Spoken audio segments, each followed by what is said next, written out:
ρε. Γεια σας μάγκες, καλώς ήρθατε σε άλλο ένα καινούριο βίντεο με το Xiaomi Scooter 4 Go. Να σου χέσω τη μάνα σου, ένιξε ένα αμάξι. Ωραία. Λοιπόν, σήμερα σας όλοι να συνεχίσουμε. Όλο αμάξι έρχονται.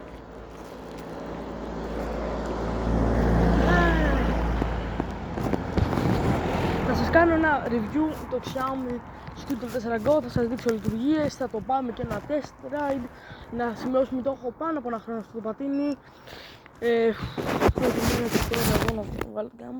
Ότι βλέπετε sport, όλες τις αηδίες, τελική έχει ας πούμε 20, γιατί 20 έχει όντως, αλλά εγώ το είχα κάνει να πάει 30, αλλά η αστυνομία του ήταν σκατά.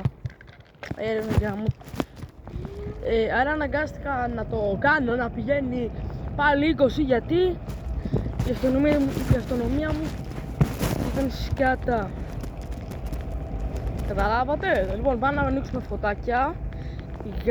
Το πατίνι, τώρα δεν θέλω να βρίσκω το βίντεο. Το πατίνι είναι πάρα πολύ ωραίο.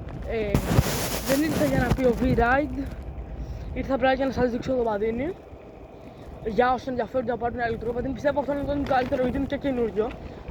Ναι, μεν είναι λίγο δύσκολο να βρείτε parts, αλλά δεν χρειάζεται, δεν έχει tubeless tires, δηλαδή δεν έχει αμπρέλα. Είναι ένα πατίνι το οποίο αξίζει να παίξεις με αυτό το πατίνι. Και γάμω το κεντρικό σας. Είπα δεν θα βρίσω, αλλά το έχω ρίξει από εσύ.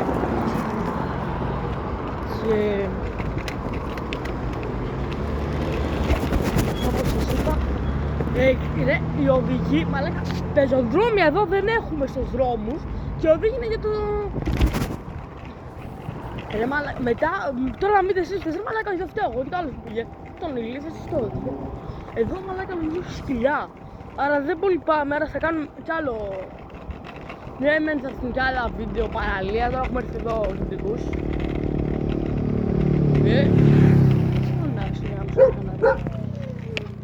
Παιδιά, είναι και νύχτα και εδώ πέρα δεν είναι και πιο ασφαλές, άρα καλύτερα να πάρουμε πίσω.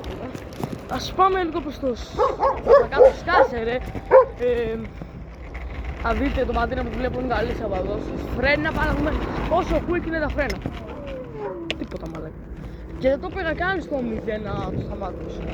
Εδώ άμα δεν μου ήταν χαλασμένο ρε το πατίνι θα σας έφερα το ποδήλατο θα σας έφερα εδώ λοιπόν. Βλέπετε είναι και χαλασμένα τα πράγματά μου όλα. Μαλάκα μου έχει χαλάσει η ζάντα, άρα δεν μπορώ να σας φέρω εδώ, αλλά πάμε στο θέμα. Πρέπει να πάμε, πούμε από τα στενά, αλλά είναι και νύχτα.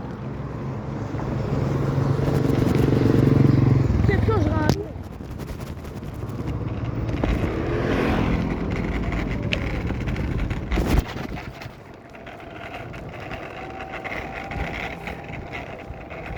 Και γενικά όλα τα Xiaomi scooter είναι καλά, αυτό έρχεται με 2 χρόνια εγγύηση. Το κακό είναι μαλάκα μου το είπανε εκεί πέρα που το πήρα στο public airbag, το έχω πάρει από τα public.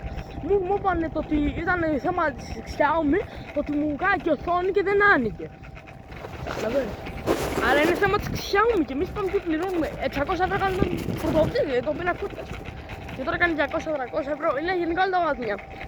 Θα βγουν ξέρω εγώ σε πιο φτηνά τέτοια και σου λέει άλλος πιο μαλάκι θα πάρει 600 ευρώ πάντη, κατάλαβες. Ενώ εγώ σου πάρει 200, σου λέει άλλος ρε φίλε, αν μην πάρει αυτό καλύτερα. Βλέπετε είναι το marketing έτσι. Περιμένετε να δοκιμάσουμε μερικά stunts που μπορείς να κάνεις με αυτό το scooter. Front wheel, τώρα δεν ξέρω αν πολύ φάνηκε. Anyway. Λοιπόν μαγκές, πάμε σιγά σιγά προς τα κάτω γιατί εδώ πέρα αν κάνει κάτι σκυλιά έτσι φάνηκε εδώ πέρα. Και μαλάκα με είχαν κυνηγήσει 12 το βράδυ με κάτι φίλους μου. Άρα δεν θέλω να μπλέξω πάλι και μιλάω και με το ποδήλατο. Πάμε μαλάκας.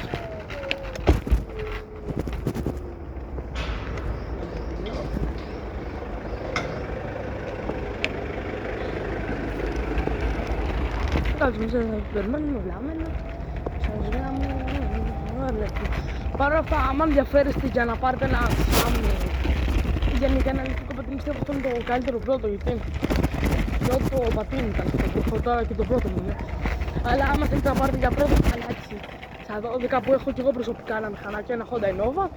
Σας πω τα άλλα Honda Innova, όχι τα στο κιλοφάνα, τα άλλα τα Honda Innova, όχι τα N7, τα σπιτάρια. Αυτά. Σου πάμε μια βουλή.